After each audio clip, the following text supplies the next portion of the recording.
ਸ਼ਰਮਾ ਜੀ, ਖਬਰਾਂ ਦੀ ਸ਼ੁਰੂਆਤ ਕਰੀਏ ਜੀਰੇ ਵਾਲੀ ਫੈਕਟਰੀ ਤੋਂ। ਮੁੱਖ ਮੰਤਰੀ ਸਾਹਿਬ ਨੇ ਕਹਿੰਦੇ ਤਾਲਾ ਲਾਤਾ, ਕਹਿਤਾ ਕਿ ਫੈਕਟਰੀ ਹੁਣ ਬੰਦ ਹੋਊਗੀ। ਜੀਰਾ ਸ਼ਰਾਬ ਫੈਕਟਰੀ ਬੰਦ ਹੋ ਗਈ, ਪਰ ਸਵਾਲ ਕਈ ਹਾਲੇ ਵੀ ਖੜੇ ਨੇ। ਕਾਰਨ ਕੀ ਹੈ ਸ਼ਰਮਾ ਜੀ? ਪ੍ਰਵੀਨ ਜੀ, ਵੱਡਾ ਦਿਨ ਮੰਨਿਆ ਜਾ ਸਕਦਾ ਕੱਲ ਪੰਜਾਬ ਦੇ ਲਈ। ਜੀ। ਵਾਤਾਵਰਣ ਦੇ ਪੱਖੋਂ, ਆਬੋ ਹਵਾ ਦੇ ਪੱਖੋਂ, ਜੀ। ਕਿਸਾਨੀ ਸੰਘਰਸ਼ ਦੇ ਪੱਖੋਂ, ਉਸ ਹਮ। ਜੀਰੇ ਇਲਾਕੇ ਦੇ ਲੋਕਾਂ ਦੀ ਸੰਘਰਸ਼ ਕਮੇਟੀ ਦੇ ਪੱਖ ਤੋਂ ਹਮ, ਕਿ ਇੱਕ ਹਮ, ਵੱਡੀ ਜਿੱਤ ਹੈ। ਇਹ ਜੀ। ਆਵਾਮ ਦੀ ਜਿੱਤ ਹੈ, ਇਹ ਲੋਕਾਂ ਦੀ ਜਿੱਤ ਹੈ। ਇੱਕ ਵਾਰ ਫੇਰ ਇਹ ਸਾਬਤ ਹੋਇਆ ਜੀ। ਕਿ ਸਰਕਾਰਾਂ ਲੋਕਾਂ ਮੂਹਰੇ ਝੁਕਦੀਆਂ ਆਈਆਂ ਨੇ। ਲੋਕਤੰਤਰ ਦੇ ਵਿੱਚ ਲੋਕ ਵੱਡੇ ਹੁੰਦੇ ਨੇ, ਤੰਤਰ ਸਿਸਟਮ ਵੱਡਾ ਨਹੀਂ ਹੁੰਦਾ। ਸੋ ਇਸ ਲਈ ਉਸ ਹਵਾਲੇ ਨਾਲ ਇੱਕ ਵੱਡਾ ਦਿਨ ਸੀਗਾ ਕਿ ਜਦੋਂ ਮੁੱਖ ਮੰਤਰੀ ਭਗਵੰਤ ਮਾਨ ਹੋ ਰਹੀ ਨੇ ਖੁਦ ਆ ਕੇ ਕਿਹਾ ਕਿ ਮੈਂ ਜੀਰਾ ਸ਼ਰਾਬ ਫੈਕਟਰੀ ਨੂੰ ਬੰਦ ਕਰਦਾ, ਅਸੀਂ ਪੰਜਾਬ ਦੀ ਆਬੋ ਹਵਾ ਨਾਲ ਖਿਲਵਾੜ ਨਹੀਂ ਬਰਦਾਸ਼ਤ ਕਰਾਂਗੇ।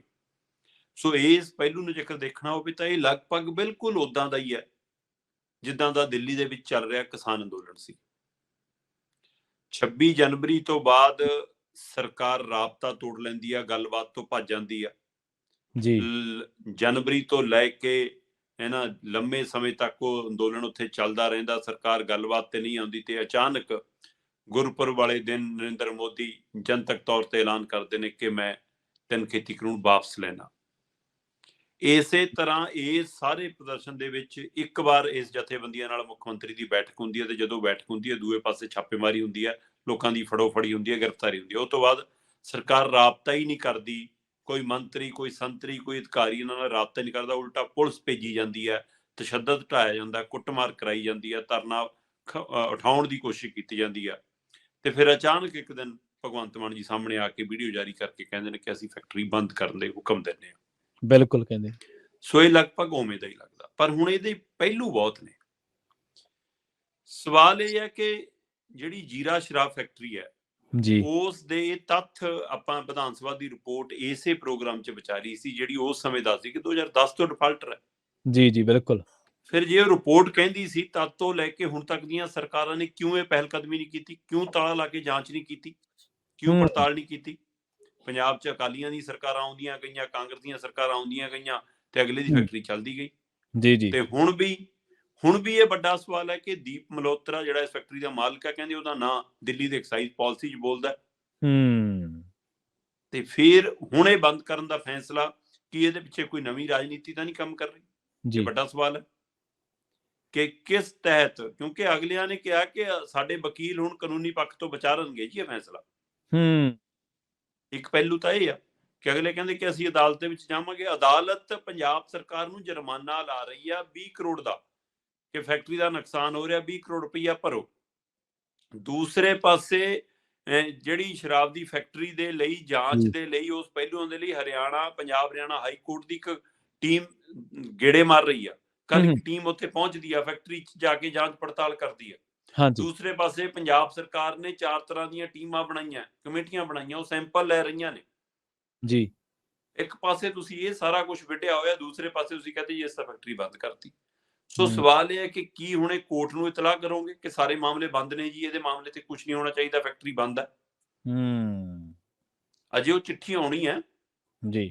ਅਜੇ ਤਾਂ ਫੈਕਟਰੀ ਦਾ ਮਾਲਕ ਕਹੀ ਜਾਂਦਾ ਸਾਡੇ ਕੋਲ ਬੰਦ ਦਾ ਕੋਈ ਆਰਡਰ ਨਹੀਂ ਆਇਆ, ਬੰਦ ਦੇ ਆਰਡਰ ਤੋਂ ਬਾਅਦ ਦੇਖਾਂਗੇ।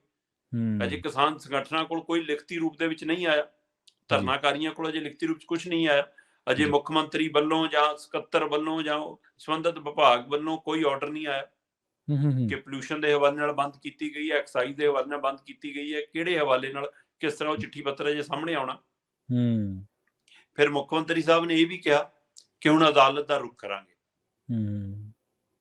ਕਿ ਬੰਦ ਦੇ ਹੁਕਮਾਂ ਤੋਂ ਬਾਅਦ। ਇਹ ਪਹਿਲਾਂ ਉਹ ਕਹਿ ਰਹੇ ਸੀ ਕਿ ਤੁਸੀਂ ਧਰਨਾ ਚੱਕ ਲਓ, ਫਿਰ ਅਸੀਂ ਫੈਕਟਰੀ ਨਾਲ ਨਜਿੱਠਾਂਗੇ।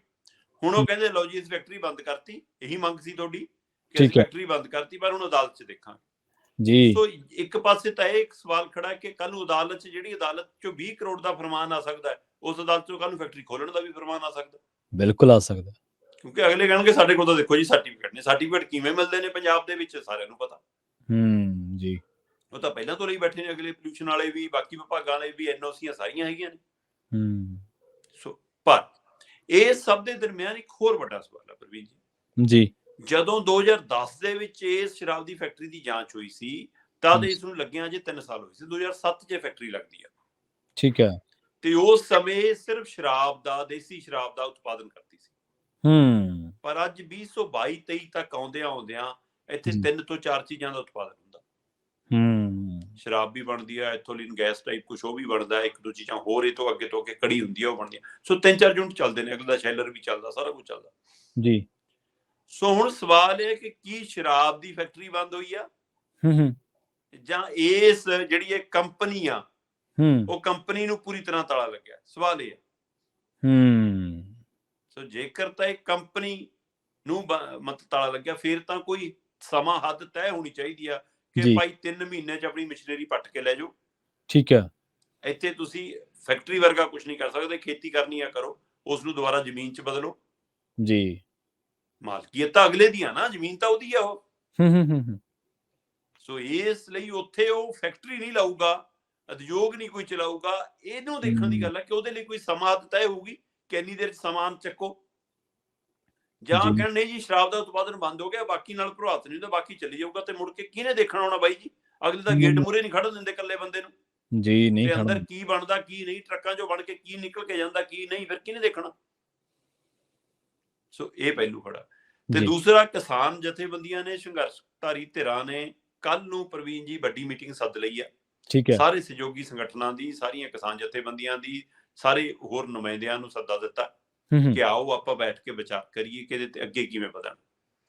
ਸੋ ਉਹਨਾਂ ਦੀ ਰਾਏ ਇਹ ਬਣ ਰਹੀ ਹੈ, ਕੱਲ ਮੋਟਾ ਜਿੰਨਾ ਪਤਾ ਲੱਗ ਰਿਹਾ ਸੀ, ਮੇਰੇ ਨਾਲ ਗੱਲਬਾਤ ਲਗਾਤਾਰ ਹੋ ਰਹੀ ਸੀ, ਸੋ ਉਹਦੇ ਵਿੱਚੋਂ ਨਿਕਲ ਕੇ ਆ ਰਿਹਾ ਸੀ, ਉਹ ਕਹਿੰਦੇ ਕਿ ਜਦੋਂ ਤੱਕ ਫੈਕਟਰੀ ਬੰਦ ਨਹੀਂ ਹੁੰਦੀ, ਠੀਕ ਹੈ, ਤਦ ਤੱਕ ਧਰਨਾ ਤਾਂ ਬੰਦ ਨਹੀਂ ਹੋਏਗਾ ਜੀ। ਸੋ ਇਹ ਰਸਮੀ ਉਸ ਨੂੰ ਕਿਵੇਂ ਰੂਪ ਦਿੰਦੇ ਨੇ ਉਹ ਦੇਖਣ ਵਾਲੀ ਗੱਲ ਹੋਏਗੀ। ਪਰ ਮੇਰਾ ਸਵਾਲ ਖੜਾ ਕਿ ਫਿਰ ਉਹ ਰਿਪੋਰਟਾਂ ਕਿੱਥੇ ਜਾਣਗੀਆਂ? ਉਹ ਟੀਮਾਂ ਦਾ ਕੀ ਬਣੇਗਾ ਜਿਹੜੀਆਂ ਜਾਂਚ ਕਰ ਰਹੀਆਂ ਨੇ? ਹਾਈ ਕੋਰਟ ਵੱਲੋਂ ਗਠਿਤ ਕਮੇਟੀ ਜਾਂਚ ਕਰ ਰਹੀ ਹੈ, ਪੰਜਾਬ ਸਰਕਾਰ ਦੀਆਂ ਗਠਿਤ ਕਮੇਟੀਆਂ, ਕੱਲ ਨੂੰ ਉਹ ਕਿਹੜੀ ਰਿਪੋਰਟ ਦੇਣਦੀਆਂ ਨੇ? ਉਹ ਤੋਂ ਬਾਅਦ ਨਵਾਂ ਪ੍ਰਬੰਧ ਕੀ ਆ ਜਾਂਦਾ? ਔਰ ਇੱਕ ਵਾਰ ਉੱਠਿਆ ਧਰਨਾ ਕੀ ਦੁਬਾਰਾ ਇਸ ਰੂਪ ਚ ਲੱਗ ਪਾਏਗਾ ਜਾਂ ਨਹੀਂ ਜੀ? ਇਸ ਲਈ ਇਹ ਕੋਈ ਰਾਜਨੀਤਿਕ ਦਾਅ ਤਾਂ ਨਹੀਂਗਾ ਨਾ, ਕੋਈ ਰਾਜਨੀਤਿਕ ਚਾਲ ਤਾਂ ਨਹੀਂ ਨਾ, ਜਾਂ ਉਹਦੇ ਨਾਲ ਕੋਈ ਅਜਿਹਾ ਸਮਝੌਤਾ ਹੋਇਆ ਕਿ ਕੱਲ ਨੂੰ ਤੈਨੂੰ ਦਿੱਲੀ 'ਚ ਖਿਲਾ ਦਿੰਦੀਆਂ ਫੈਕਟਰੀਆਂ। ਤੇ ਪਰ ਇਹ ਪੰਜਾਬ ਦੀ ਸ਼ਰਾਬ ਇੰਡਸਟਰੀ, ਪੰਜਾਬ ਦੀ ਸ਼ੂਗਰ ਮਿਲ ਇੰਡਸਟਰੀ, ਪੰਜਾਬ ਦੇ ਹੋਰ ਵੱਡੇ ਛੋਟੇ ਉਦਯੋਗ ਹੁਣ ਇਹ ਕੰਨ ਕਰ ਲੈਣ ਕਿ ਮਸਲਾ ਕੱਲੀ ਜੀਰਾ ਸ਼ਰਾਬ ਫੈਕਟਰੀ ਖਿਲਾਫ ਨਹੀਂ ਸੀ ਪ੍ਰਵੀਨ ਜੀ, ਬਿਲਕੁਲ ਇਹ ਮਸਲਾ ਵਾਤਾਵਰਨ ਵਿਗਾੜਨ ਵਾਲੇ ਲੋਕਾਂ ਖਿਲਾਫ ਸੀ। ਇਹ ਲੜਾਈ ਪੰਜਾਬ ਦੀ ਆਬੋ ਹਵਾ, ਪੰਜਾਬ ਦੀ ਧਰਤ ਨੂੰ ਖਰਾਬ ਕਰਨ ਵਾਲੀਆਂ ਧਿਰਾਂ ਦੇ ਖਿਲਾਫ ਸੀ।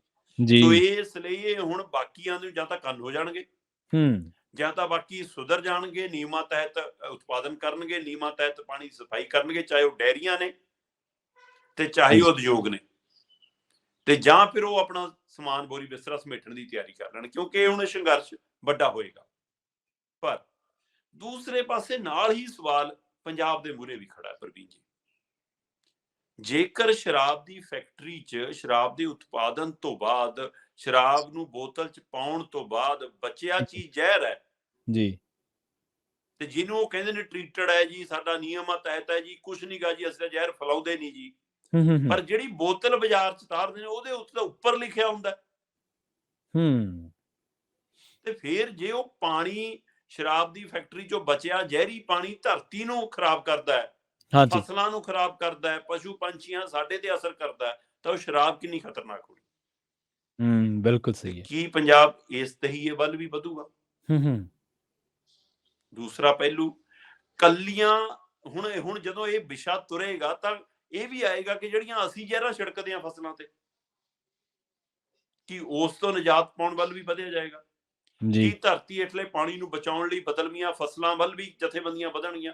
ਸੋ ਵੱਡੇ ਸਵਾਲ ਦੋਵੇਂ ਪਾਸੇ ਖੜੇ ਨੇ। ਸੋ ਜੀਰਾ ਸ਼ਰਾਬ ਫੈਕਟਰੀ ਬੰਦ ਹੋਣ ਨਾਲ ਮਸਲੇ ਨਿਬੜੇ ਨਹੀਂ, ਵੱਡੇ ਸਵਾਲ ਉਜਾਗਰ ਹੋ ਗਏ ਨੇ। ਇਸ ਵੱਡੇ ਸਵਾਲਾਂ ਦੇ ਹਵਾਲੇ ਨਾਲ ਕਿਵੇਂ ਜਥੇਬੰਦੀਆਂ ਅੱਗੇ ਵਧਣਗੀਆਂ, ਕਿਵੇਂ ਲੋਕ ਅੱਗੇ ਵਧਣਗੇ, ਕਿਵੇਂ ਇਹਦੇ ਪਰ ਚਰਚਾ ਛਿੜੂਗੀ, ਕਿਵੇਂ ਇਸ ਵਿਸ਼ੇ ਨੂੰ ਲੈ ਕੇ ਹੁਣ ਸੈਮੀਨਾਰ ਹੋਣਗੇ, ਕਿਹੜੀਆਂ ਧਿਰਾਂ ਕਿਸ ਤਰ੍ਹਾਂ ਖਲੋਂਦੀਆਂ ਨੇ। ਸੋ ਇਹ ਦੇਖਣ ਵਾਲੀ ਗੱਲ ਹੈ ਕਿ ਜਿਹੜੀ ਚੇਤਨਤਾ ਹੈ ਨਾ, ਇਸ ਚੇਤਨਤਾ ਦਾ ਡੱਬਾ ਹੁਣ ਬੰਦ ਨਹੀਂ ਹੋ ਜਾਣਾ ਚਾਹੀਦਾ, ਇਸ ਚੇਤਨਤਾ ਦਾ ਵਿਸਤਾਰ ਹੋਣਾ ਚਾਹੀਦਾ, ਤਾਂ ਕਿ ਅਸੀਂ ਉਹਨਾਂ ਸਾਰੀਆਂ ਜ਼ਹਿਰੀ ਚੀਜ਼ਾਂ ਨੂੰ ਨਿਕਲ ਕੇ ਮੁੜ ਕੇ ਕੁਦਰਤੀ ਖੇਤੀ ਵੱਲ, ਕੁਦਰਤੀ ਵਰਤਾਰੇ ਵੱਲ ਪਰਤੀਏ, ਤਾਂ ਕਿ ਪੰਜਾਬ ਦੀ ਆਬੋ ਹਵਾ ਸ਼ੁੱਧ ਹੋ ਸਕੇ, ਅਸੀਂ ਆਉਣ ਵਾਲੀਆਂ ਪੀੜ੍ਹੀਆਂ ਨੂੰ ਸਾਫ਼ ਪਾਣੀ ਤੇ ਸਾਫ਼ ਹਵਾ ਦੇ ਕੇ ਜਾ ਸਕੀਏ।